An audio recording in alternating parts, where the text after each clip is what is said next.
নমস্কার, আমি আর্যবীর মণ্ডল। আমি একটা কবিতা শোনাতে যাচ্ছি। তার নাম হলো নেমন্তন্ন, কবি অন্নদাশঙ্কর রায়। যাচ্ছ কোথা চাঙ্গি পোতা, কিসের জন্য নেমন্তন্ন?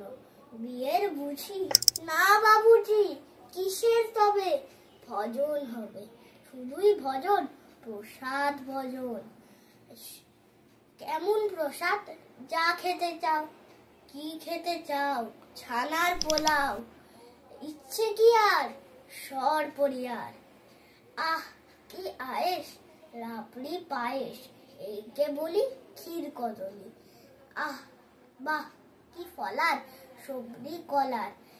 এবার থামো, ফসলি যাবো, আমিও যাই না মশাই। নমস্কার, আমার ভিডিওটা ভালো লাগলে লাইক, সাবস্ক্রাইব, কমেন্ট করে দিও।